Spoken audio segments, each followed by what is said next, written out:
बिस्मिल्लाहिर्रहमानिर्रहीम। नाजरीन अस्सलाम वालेकुम। आप देख रहे हैं वाच टाइम्स। मैं हूं आपका मेज़बान ताहिर नसीर। नाजरीन, जहां रहें खुश रहें, आबाद रहें, सलामत रहें। हमारी स्पेशली दुआ भी है कि आप नौसरबाजों से बच के भी रहें। आज प्रोग्राम हम कर रहे हैं, हमने अपने प्लेटफॉर्म से ओपन चैलेंज दिया था कि जो ऐसी कंपनीज के मालकान पोंजी स्कीम के तहत जो कंपनीज चलती हैं, उनके मालकान आजकल दावा कर रहे हैं कि वो अब प्रॉपर्टी के नाम पर आवाम को उनकी जमा पूंजी से महरूम करेंगे या उनको रकम डबल करके देंगे।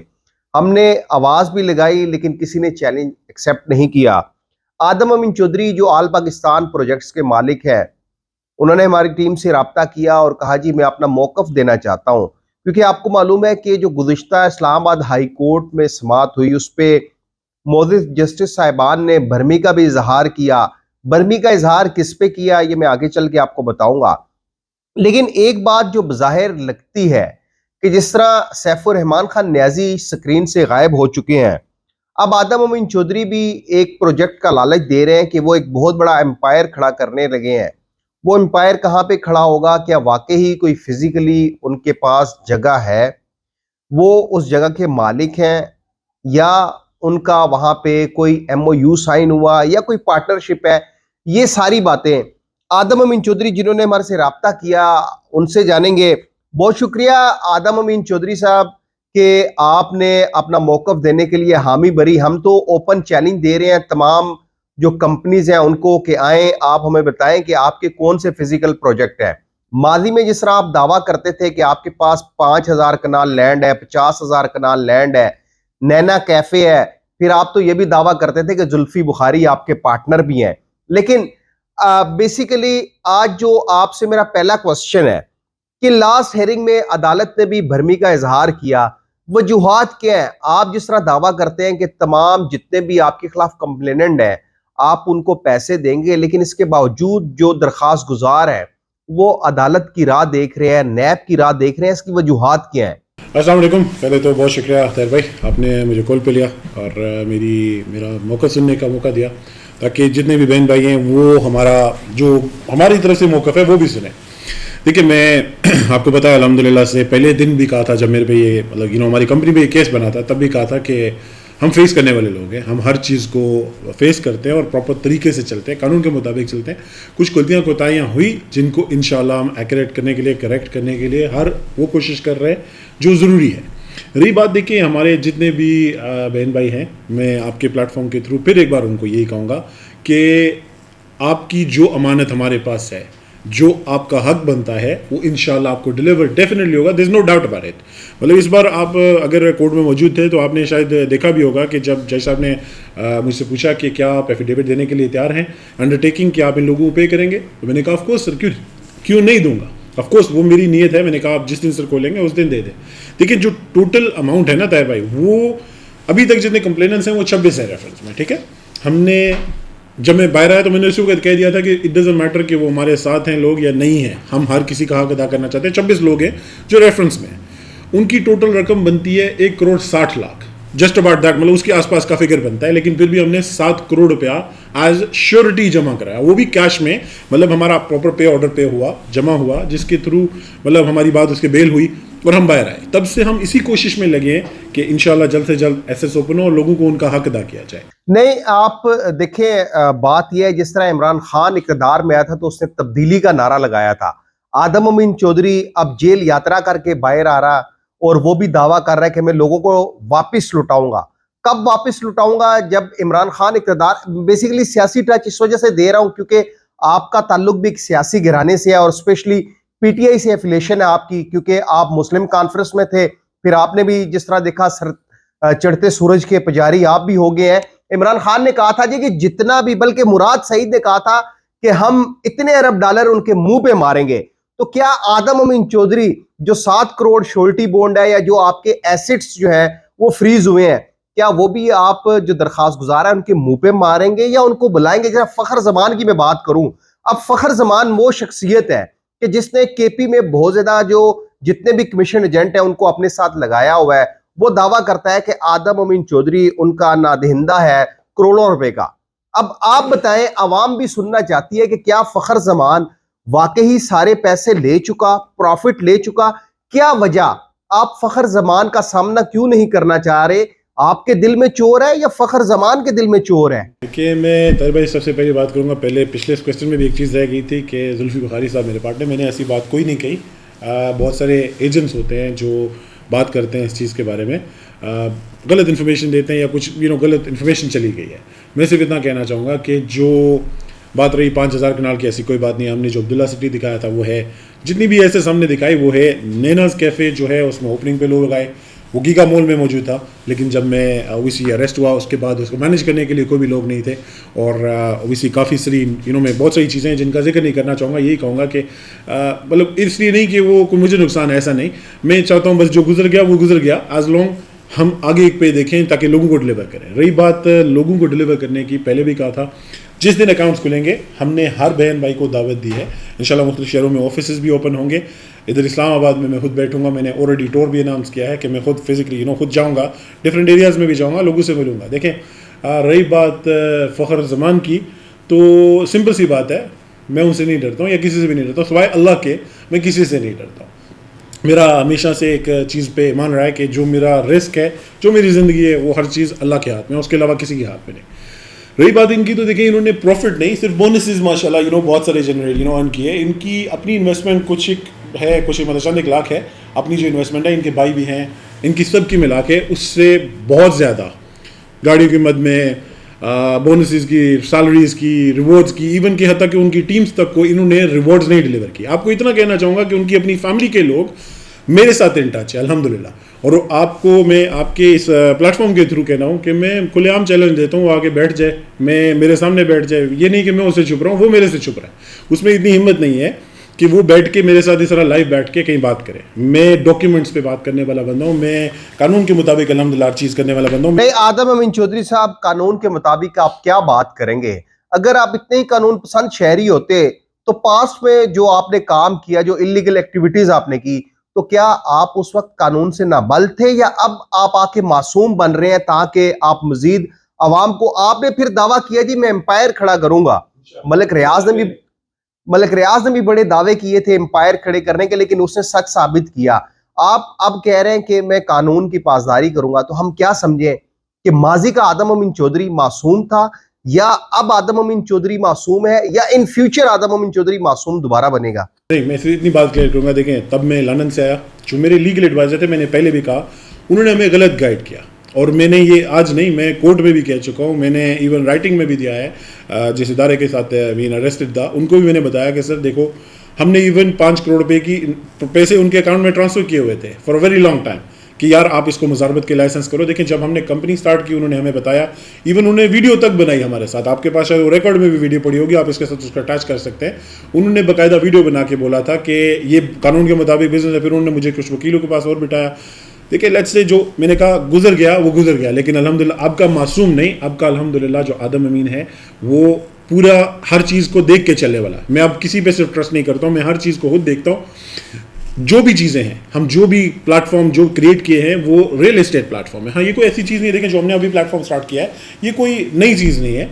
ये जेम बिल्डर्स, AAA, ओक्टा, बहुत सारी कंपनीज करती हैं। तो हम रेंटल शेयर्स है, जो हमारे मुआहदे हैं लोगों के साथ, जो MOUs हैं, वो भी हमारी वेबसाइट पे लाइव हो जाएंगे बहुत जल्द इंशाल्लाह।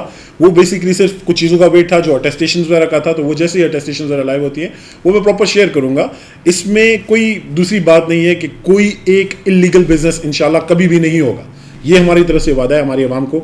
हमने देखे ओपनली सबको ये भी कहा है कि जिनकी पहली इन्वेस्टमेंट्स लगी है उनको लीगलाइज करने के लिए उनके पैसे को जो लोग भी कंटिन्यू करना चाहेंगे वो उसमें ऐड हो सकते हैं, उनको ऑलरेडी ऑप्शन दे दिया गया है। जो लोग नहीं करना चाहेंगे, देखें जिस दिन इंशाल्लाह क्लियर होंगी। ताहिर भाई, मैं आपको एक बात बताना चाहूँगा। देखें, जिस तरह क्लेम बना था, आप देख रहे हैं कि मतलब जब हमने 7 करोड़ जमा कराया तो उसको 6 करोड़ 10 लाख बनाया गया था। एक्यूरेटली वो क्लेम बनता है 1 करोड़ 60 लाख के आसपास। बहुत सारे ऐसे बहन भाई हैं जिन्होंने अपनी, देखें नाब ओबीसी डिडक्ट करके देती है, वो पूरा पैसे वापस नहीं करती। मतलब ऐसे अगर आपने 10 लाख लगाया है तो अगर आप 6 ले चुके हैं तो वो आपको 4 देंगे, आपको पूरा 10 नहीं देते। तो हम तो लोगों को ये मौका देना चाह रहे हैं कि उनकी अमाउंट उनको पूरी दी जाए, किसी तरीके से भी दी जाए, जो भी मर्जी कर। देखें, एक बिजनेस था, उसमें कोई ये बात नहीं है कि दूसरी बात नहीं है कि हम कोई जादू की छड़ी रखते हैं। कुछ एक बिजनेस में करके उसको लोगों को हमने कहा एक तरीके से सबको उनका पूरा देना चाहते हैं, और जो लोग हमारे साथ चलें या नहीं चलें उन सबको उनका हक मिलेगा। हम जितने भी हमारे इन्वेस्टर्स हैं उनको फुल दावत देते हैं कि वो आएँ, जब मर्जी बैठना चाहें हमारे साथ बैठ सकते हैं। इंशाल्लाह इस नेक्स्ट वीक से जैसे ये ओपन हो जाए सारी चीज़ें, तो हम ऑफिस में बैठेंगे, मैं खुद बैठूंगा बाकायदा। मैं देखें, आपको पहले भी मालूम होगा, मैं कई तकरीरों में कह चुका हूँ कि मैं अकेला रहता हूँ, मैं कभी भी गार्ड्स वगैरह नहीं रखता हूँ, क्योंकि मेरा गार्ड मेरा अल्लाह है। नहीं नहीं नहीं नहीं नहीं नहीं नहीं नहीं नहीं, नहीं। आप आदम अमीन चौधरी साहब गार्ड्स की बात ना करें। हम तो यहाँ पे ऐसे भी नौसरबाजों के साथ मिले हैं कि जो दावे करते थे कि ये गार्ड मेरे बाबा ने मुझे गिफ्ट किया। बाद में मालूम हुआ कि उस गार्ड को 4 माह की सैलरी नहीं दी गई, और आप दावा करते हैं कि आप अकेले रहते हैं। देखिए, अकेले इंसान जब इस दुनिया में तख्लीक होता है तो वो अकेला आता है, नंगा बदन लेके आता है, लेकिन रब्बे कायनात जब उसको अपने पास वापस बुलाता है तो उसका जिस्म ढांपा जाता है। आप एक तरफ इस्लामी टच दे रहे हैं, दूसरी तरफ आप कहते हैं कि आप ब्रिटिश नेशनल होल्डर भी हैं, तीसरी तरफ आप कहते हैं कि आप पाकिस्तानी कावानीन से नाबल्द हैं। आप किस बात को सच सामने लाया जाए, कौन सी बात सच मानी जाए? क्या अब जो आप बिजनेस करने जा रहे हैं, क्या वो बिजनेस गैर कानूनी नहीं होगा? आपके पास कोई ऐसा एविडेंस है कि आप उस जगह के मालिक हैं? क्योंकि आप देख लें, आप लास्ट होप वाले मलक नवीद, जिसने माजी में अरबों रुपया लूट लिया, वो भी दावा कर रहा है कि मैं हाउसिंग सोसाइटी ला रहा हूं। वुल्फ वाला वो भी दावा कर रहा है मैं उस जगह पे एम्पायर खड़ा कर रहा हूं कि जो जगह सारी जिंदगी भी लग रही है तो वो जगह सेल आउट नहीं हो सकती। अब आप बता दें कि आप किस जगह पे एम्पायर खड़ा कर रहे हैं। कि मैं तैयब भाई आपको इतना बताना चाहूँगा, हमारे जो प्रोजेक्ट्स हैं, मैं उनको और नहीं कहते हैं, हमारे MOUs होते हैं। MOU क्या होता है कि एक डील होती है, उसके थ्रू आप बिजनेस, जैसे भी कोई अगर हाउसिंग स्कीम उठाता है, उनकी एक डील होती है, जितना वो एक स्टार्ट देते हैं पैसा, जितना जितना ग्रो करते हैं उसके मुताबिक वो पे करते जाते हैं। रही बात बाकी कंपनीज की, तो देखिए मैं उनके बारे में इसलिए बात नहीं करूँगा क्योंकि टू बी वेरी ऑनेस्ट मैंने प्लान किसी का देखा नहीं, लेकिन जहाँ तक मुझे लोग बताते हैं वो यही कहते हैं कि देखिए उनका जो प्रोजेक्ट है वो कहीं जहाँ भी है, मेरे प्रोजेक्ट्स में इतना बता दूं कि देखें जो ब्लू एरिया आगे आने वाला है, जिसको कहा जाता है बिजनेस डिस्ट्रिक्ट, हमारा एक प्रोजेक्ट वहाँ पे है, DHA सेक्टर F में है एक, और हमारा बेरिया लाइफ पैराडाइज में है, और बेरिया लाइफस्टाइल में। हमारे ये 4 प्रोजेक्ट्स हैं जो इंशाल्लाह आप लोगों को मैंने ऑलरेडी देखे, अपने स्टेटस पे भी, फेसबुक पे भी कहा है, आगे वीडियो में भी कहा है, इंशाल्लाह बहुत जल्द हम एक प्रॉपर मेगा लॉन्च इवेंट करेंगे। लेकिन वो इसलिए अभी तक नहीं किया हूँ क्योंकि मैं चाहता हूँ कि हमारे बहन भाइयों का जो ऑलरेडी ऑल पाकिस्तान प्रोजेक्ट्स में फंसा है उसको जल्द से जल्द, मेरा मेन फोकस इस वक्त सिर्फ यही है कि बैंक अकाउंट्स और SSN फ्रीज हो जाए। देखिए आप जानते होंगे कि देखिए मेरी ECL के लिए थी, मैंने ऑलरेडी उस पर कभी मैंने परवाह भी नहीं की, मैं उस पेशी पे भी नहीं जाता हूँ। हमारी पेशी वो जनवरी की पड़ी है, मतलब 10 या 11 जनवरी की पड़ी है, मैं उसकी परवाह तक क्यों नहीं की हो? रीज़न वाई, क्योंकि मेरे अल्लाह पे इतना भरोसा है, जहाँ तक उसने इतनी मुसीबतों तकलीफ़ों से निकाल लाया है, आगे वो हद मदद करने वाला है। और प्रोजेक्ट्स की रही बात, हमारे जितने भी हैं इंशाअल्लाह उसमें कोई भी गैर कानूनी बात नहीं होगी, बाकायदा कानून के मुताबिक। देखें कौन इंसान है जो एक बार कुड़की में फंसा और फिर वापस जाके फंसे, ऐसा कुछ नहीं है। इंशाअल्लाह हम जितने भी बहन भाइयों को ये दिलासा देना चाहेंगे डेफिनेटली हकीकतन कि इंशाअल्लाह आपका हक आपको मिलेगा। जो कंटिन्यू करेंगे वो बिजनेस प्लान है उसको फॉलो करिए। रही बात जो नेगेटिव लोग हैं, देखिए आपने नाम लिया, जो इनकी नेगेटिविटी डे 1 से है, आदम भाग जाएगा, आदम ये कर देगा, आदम वो कर देगा, लेकिन अल्हम्दुलिल्लाह आदम आज भी वही है, आज भी बिजनेस कर रहा है। और वो लोग मेरे से ज़्यादा मेरे बारे में सोच रहे हैं, मतलब उनकी हर चीज़ मेरे तक आती है, मैं किसी को फॉलो नहीं करता। मेरा एम, मेरा गोल मेरे बहनों भाइयों को डिलीवर करना है और आगे बिजनेस करना है, और इंशाल्लाह एम्पायर खड़ा करना है अपने बहनों भाइयों को, उनको देने के लिए इंशाल्लाह। नाज़रीन, ये मैं सारी बातें इस वजह से सुना रहा हूँ कि लास्ट जब मैंने प्रोग्राम किया था तो उसमें कुछ कंप्लेंट्स आई थी कि आप सर आदम की बातें पूरी नहीं सुनने देते, वो जवाब दे रहे होते हैं, आप उनको कट कर देते हैं। तो बेसिकली मैं सुनना चाह रहा था कि आदम अमीन चौधरी क्या वाकई अब एक बिजनेसमैन बनेगा, या वाकई दोबारा आवाम को ट्रक की बत्ती के पीछे, जिस तरह राजा रियाज ने लगाया हुआ है, वो ट्रक की बत्ती सुर्खी है, कभी सब्ज नहीं होगी। आदम अमीन चौधरी साहब, आखिरी सवाल, क्योंकि प्रोग्राम बहुत लंबा हो चुका है, आपसे आखिरी सवाल है कि जो आपके वो इन्वेस्टर्स जिन्होंने अपनी रकम लगाई थी, क्योंकि कुछ नाजरीन इतला, मुझे कुछ दोस्तों ने कुछ स्क्रीनशॉट भेजे हैं कि आदम अमीन चौधरी स्टिल कुछ लोगों को पैसे भेज रहा है। अब वो पैसे किस मद में भेज रहा है, क्या, क्योंकि ये एक सदका कह ले या किसी की मदद करना, ये उस शख्स का और अल्लाह का आपस में एक राब्ता होता है, एक सिलसिला होता है, वो जो पर्दा है पर्दा ही रहे। लेकिन आदम अमीन चौधरी साहब, क्या ही अच्छा होता कि आप जिन लोगों की मदद कर रहे हैं तो आप उनको बुला के उनको बताते कि भाई ये आपकी वो रकम है कि जो आपने मेरे पे इन्वेस्टमेंट की है वो नहीं है, बल्कि ये मैं अपनी तरफ से आपके रहन सहन के लिए आपके अखराजात का बोझ उठा रहा हूँ, तो जिन लोगों ने दरखास्तें दी हैं उनको पैसे कब मिलेंगे? क्या आप भी एक सियासी बयानबाजी कर रहे हैं क्योंकि पॉलिटिकल फैमिली से आपका भी ताल्लुक है, तो कहीं ऐसा तो नहीं कि आप भी सियासी बयानबाजी करके आवाम को ठंडा करने की कोशिश कर रहे हैं? नहीं, ऐसी बात नहीं है। देखें, जो सदक़ात हैं या किसी की हेल्प करते हैं, वो वैसे मैं कभी किसी को शेयर नहीं किया हूँ। मैं हमेशा, अगर I don't know, I think आपने एक प्रोग्राम भी किया था, एक भाई थे उनके बारे में, कुछ लोगों ने लाल टोपी वालों ने ड्रामा किया था, उनके बारे में कहूँगा कि उन्होंने सदका कर दिया। सदका असल में मैंने किया था, लेकिन मैंने किसी को शो नहीं किया था। लेकिन फिर बाद में मुझे वो चलाना पड़ा मैसेज कि उन भाई को जब मैंने सदका भेजा, देखें सदका नहीं, मतलब किसी की देखिए हेल्प करते हैं तो आपको कहते हैं इस्लाम में यही है कि अगर दाएँ हाथ से देते हैं तो बाएँ को नहीं पता चलना चाहिए, बाएँ से देते हैं दाएँ को नहीं। मैंने जिस बहन भाई की भी अगर सपोर्ट किया तो उनको यही कहा है कि ये आपकी इन्वेस्टमेंट्स में नहीं है, क्योंकि उस बिजनेस पे केस चल रहा है, जब वो सेटल होगा तो सबको बराबर लेके चलूंगा। ये एज हेल्प आपको भेजा है।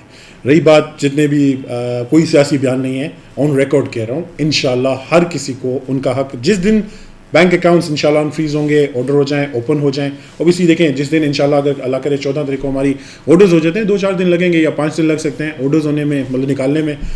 जितना वो प्रोसेस है उसके बाद से आप खुद देखेंगे, मैं चाहूँगा उसके बाद बल्कि आपको हम फिर आपके प्लेटफॉर्म के थ्रू आपको बताएंगे कि आप आ जाएं, आप खुद देख सकते हैं कि मैं दावत देना चाहूँगा ऑलरेडी, फिर भी दावत दूंगा कि आप लोग आ जाएं और अपनी इन्वेस्टमेंट्स जो भी चलना चाहते हैं वो ले सकते हैं। आदम अमीन चौधरी साहब कहते हैं कि सुबह का भूला अगर शाम को लौट आए तो उसको भूला नहीं कहते। क्या आदम अमीन चौधरी के दरवाजे अब भी उन लोगों के लिए खुले होंगे, खुले रहेंगे जो आपके खिलाफ एप्लीकेंट थे या जो आपके खिलाफ मुख्तलिफ ग्रुप्स में वॉइसेस वायरल करते थे? क्योंकि एक कंपनी का मालिक, जिस तरह के वॉइस नोट आपके कुछ दिन पहले मुझे मौसूल हुए, मेरी टीम को भी मौसूल हुए, तो मैं क्या एक्सपेक्ट करूं कि क्या आदम अमीन चौधरी के दरवाजे तमाम उन लोगों के लिए जो उसके अगेंस्ट थे, उसके एप्लीकेंट थे उसके खिलाफ, उनके लिए दरवाजे खुले रहेंगे या दरवाजे आदम अमीन चौधरी बंद कर देगा? देखिए, मेरे दरवाजे हमेशा और किसी खुले रहे। मैंने हमेशा कहा है कि देखें, अगर हमारे अच्छे टाइम में वो लोग हमारे साथ थे और बुरे में नहीं रह सके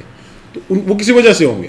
मैं कभी किसी के, देखिए, एग्रेशन में, गुस्से में समटाइम मैसेज हो जाता है, कोई अगर गाली देता है तो इसी उसको समटाइम जवाब देना पड़ता है। अदरवाइज़ मुझे किसी से कोई शिकायत नहीं है। जो भी आएंगे हर किसी के लिए दरवाजे खुले। वो मैंने कहा ना कि किसी ने एप्लीकेशन दी है या नहीं दी, वो जब मर्जी चाहें, जब मैं ऑफिस में बैठूंगा, मोर देन वेलकम, वो आएँ अपना हक लेने के लिए, जिस तरह मर्जी आएंगे। मेरी किसी के साथ कोई दुश्मनी नहीं है। लोग, आई एम अ बिजनेसमैन, मैं मतलब कोई किसी के साथ दुश्मनी नहीं कर रहा हूँ, ना मेरी दुश्मनी बनता है। मैं यहाँ पे पाकिस्तान में, मैंने हमेशा कहा मैं इस पाकिस्तान का हूँ, मैं इस पाकिस्तान का बेटा हूँ, मैं करना चाहता हूँ। आपने कहा मैं ब्रिटिश हूँ, देखिए ब्रिटिश हूँ, लेकिन हम लोग वहाँ पे रह के इस मुल्क के लिए बहुत कुछ सोचते हैं।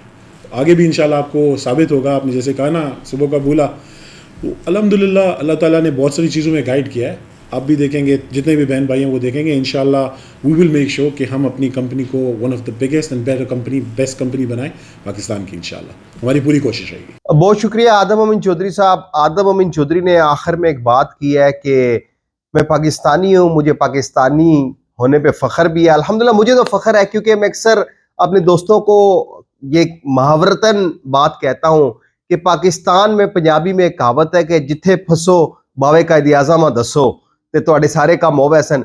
अल्लाह करे कि आदम अमीन चौधरी जो प्रोजेक्ट लॉन्च कर रहा है वो गैर कानूनी ना हो। अल्लाह करे आदम अमीन चौधरी का जिस तरह का एम है वो अपने एम में कामयाब हो। अल्लाह करे आदम अमीन चौधरी के दिल में भी रहम आए और जिन लोगों के पैसे रहते हैं उनको वो पैसे मौसूल हों।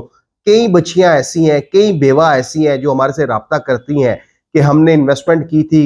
एक तो खातून ने ये तक कहा था मैंने अपनी बच्ची के जहेज के पैसे भी इस कंपनी में लगाए हैं। हमारी दुआ है कि आदम अमीन चौधरी की अगर नीयत साफ है तो अल्लाह पाक उसे कामयाब करे। अगर फिर भी आदम अमीन चौधरी कोई गैर कानूनी काम करेगा तो वाच टाइम्स की टीम बबांगे दहल जो है आदम अमीन चौधरी के खिलाफ प्रोग्राम करेगी। आदम अमीन चौधरी का मौकफ लेने का मकसद यह था कि अक्सर कंपनीज के मालकान कहते हैं जी आप हमारा मौकफ नहीं लेते। आज दूसरी दफा आदम अमीन चौधरी, हमने तो ओपन चैलेंज दिया था, वुल्फ वाला आएगा हम उसको भी बिठाएंगे, हम उसका भी बयान चलाएंगे। अगर आईटीजी वाला आएगा, लास्ट होप वाला आएगा, दीगर कई कंपनीज है, जो जो आएगा अपना मौकफ देगा, हम आवाम के सामने रखेंगे। अगले प्रोग्राम तक के लिए अपने मेजबान ताहिर नसीर को इजाजत दीजिए। अल्लाह हाफिज।